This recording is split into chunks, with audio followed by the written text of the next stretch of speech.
Hi, welcome back to You Are the Answer. Today we're going to start our discussion about protein supplements, but before we get started, I want to restate a couple of important points. Number one, you should be getting the bulk of your protein intake throughout the day from whole food sources. You can't replace a piece of lean red meat or a chicken breast or broiled piece of salmon with any type of a protein powder. Protein sources should be coming primarily from food, but protein supplements can help to assure that you're getting an adequate daily protein intake. And as an athlete, we mentioned previously, you want to try to consume up to 1 gram of protein for every pound of body weight. Now that's not easy to do. That's a lot of food that you have to take in throughout the day. So in order to assure that you're getting proper protein intake, protein supplements can be very effective. What I'm going to try to do is make you aware of the different protein supplements that are available, where they come from, the pros and cons of each, as well as how and when to use them. When it comes to determining quality of a protein source, there's a couple of scientific measurements that you can use. Number one, there's the PER, or protein efficiency ratio. And what this does is it basically determines out of the protein that you're consuming, how much is actually going to be used by the body for cell tissue repair and rebuilding. The other one is called the amino acid score. Now, amino acids, remember, are the building blocks of protein, and the broader the spectrum of amino acids that there are in a particular protein source, the more complete that protein source is. Now, with the amino acid score, what it does is it helps to detect which amino acids are present in a particular protein, as well as how much of each amino acid that protein contains. We're going to be concerned with 3 particular amino acids for this discussion. They're called the branched chain amino acids, leucine, isoleucine, and valine. These 3 amino acids are not able to be manufactured by the body. In other words, you got to get them through food or supplement sources. And they have a ton of health and performance benefits, but the one we're concerned with most right now is the fact that they facilitate protein synthesis, or how much of the protein you consume is actually getting used to help to rebuild and repair muscle tissue. So as we go over these different types of protein supplement categories, we're going to be talking about how usable these are by the body based on the PER, and we're also going to be talking about how high their branched chain amino acid content is. Protein supplements come from basically 2 sources, either an animal source or a vegetable source. The most widely used animal source comes from cow's milk. Now, cow's milk, you get 2 different types of proteins. You get either whey or you get casein. When you break down milk protein, you get about 80% left in insoluble material called casein, which is basically cheese, and then you get 20% left over in terms of a soluble material called serum, which is the whey. Powdered whey protein supplements come from whey serum. What happens is the whey serum is processed and refined to a certain level so that you're either left with whey protein concentrate or whey protein isolate. The filtration and refining process for whey protein concentrate leaves you with about 70 to 80% protein, with the remaining 20 to 30% in the form of carbohydrate, lactose, and a little bit of fat. Whey protein isolate goes through extensive processing, even beyond what WPC or whey protein concentrate does, so that it removes virtually all of the lactose, carbohydrate, and fat, and what you're left with is 90% or greater protein.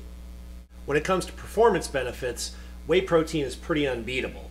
Both the whey protein concentrate and the isolate are highly bioavailable, or they absorb really easily, and they have the highest amino acid score with the highest level of branched chain amino acids. Because whey protein isolate is so highly refined and ultra filtered, it has a couple of advantages over whey protein concentrate. Number one, because it has practically 0 lactose carbohydrates, it's super easy to digest. And because of that, number 2, it will cause a rapid spike in amino acid levels in the bloodstream. So almost immediately after consuming whey protein isolate, you're going to have all the building blocks that you need to start repairing and rebuilding tissue right after training, which makes it ideal for a post-workout recovery shake, say within that 20-minute window after working out. The drawback of whey protein isolate is that, number 1, it's really expensive, a lot more expensive than whey protein concentrate, and number 2, that rapid spike in amino acids drops off pretty quickly too. It only lasts for a couple of hours. Whey protein concentrate is a little more slowly absorbed than whey protein isolate. It doesn't cause quite the rapid rise in amino acids. It gives you a more steady stream of amino acids after you consume it.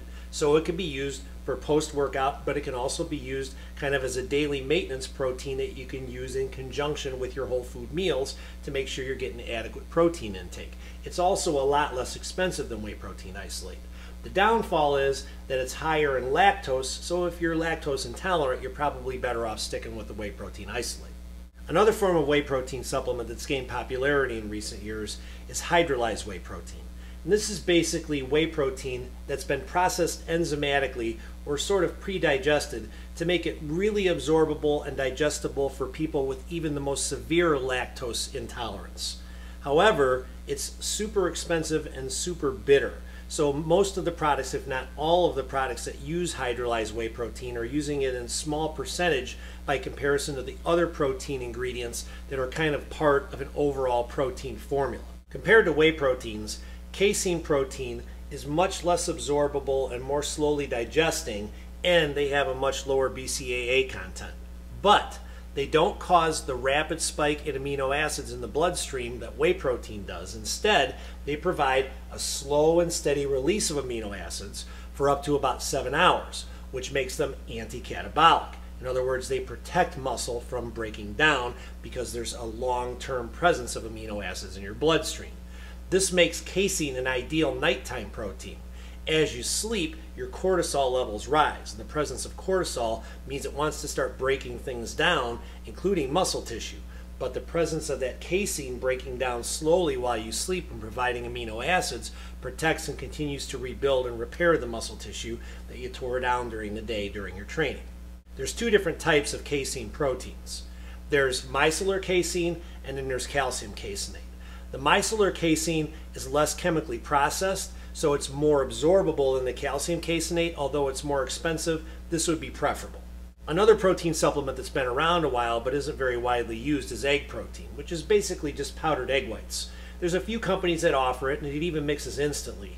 It doesn't have quite as high as a protein efficiency ratio or amino acid score as whey protein. It has a lower BCAA content, but if you're trying to avoid milk products, then this might be a pretty good bet for you.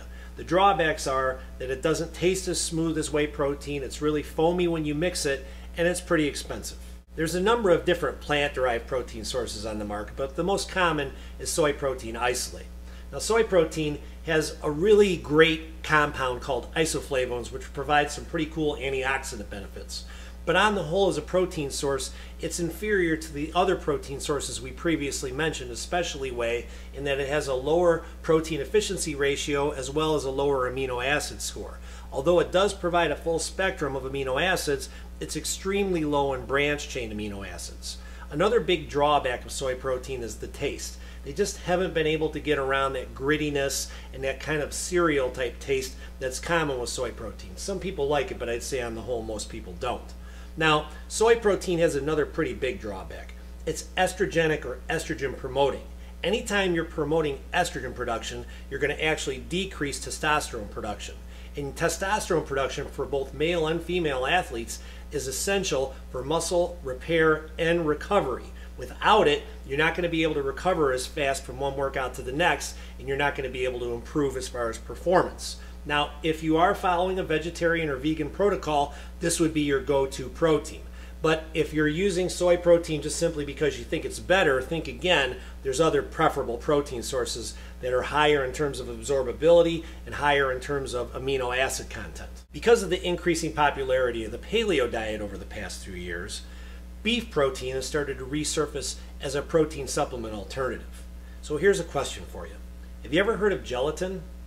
It's basically derived from the throwaway parts of the cow. The ligaments, the tendons, the hide, the ears, etc. All the parts that the butcher doesn't want. And these are the primary ingredients used in the protein supplements that are on the market today. So what they do is they take this powdered gelatin and then they start adding back a little bit of BCAAs, a little bit of creatine to try to duplicate meat or a piece of sirloin steak, but it doesn't have nearly the benefits of meat. In addition to that, it has a lower PER or protein efficiency ratio, it's less absorbable, and it has a lower amino acid score, and even with added BCAAs, a lower BCAA content than whey protein does. It's also super expensive and it tastes like crap. So sign me up. Not. Last but not least is salmon protein. No, I'm not talking about a delicious piece of broiled, wild-caught salmon direct from the grill. I'm talking about powdered salmon protein powder. I only know of one company who's offering this product, and it's likely to be discontinued soon. Just like beef protein, salmon protein powder is derived from gelatin. Where it comes from is it's the second-hand fish that are refused by the market because the fish is either too old or bruised or deformed, and then they take that second-hand fish and they take the bones and the head and the tail, etc., and then they blend it up into this gelatinous substance, which they then convert into a powder. Now, if that's not repulsive enough for you to turn you away, then consider this. It has an extremely low protein value. It's also extremely low in branched-chain amino acids. It has none of the essential fats that are found in the whole fish that are beneficial, and the few studies that have been done on this stuff indicate that will actually reduce performance. So there's also the added zinger that it tastes like fish pudding. Seriously?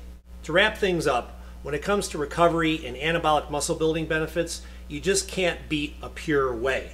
Outside of your whole food protein sources, whey protein provides the highest protein efficiency ratio, the best absorbability, the best amino acid score, the highest content of branched-chain amino acids compared with any other type of protein supplement.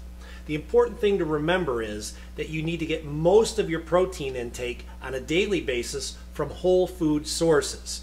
Protein supplements are just that. They're an adjunct to what you're eating in whole foods on a daily basis, and if you use them in this way, they will definitely be instrumental in improving your recovery, your performance, and helping you to hit that daily protein target, which should be approximately a gram of protein per every pound of body weight. We appreciate you hanging in there for this long video, and we want you to remember that you are the difference between good, better, or best. See you next time.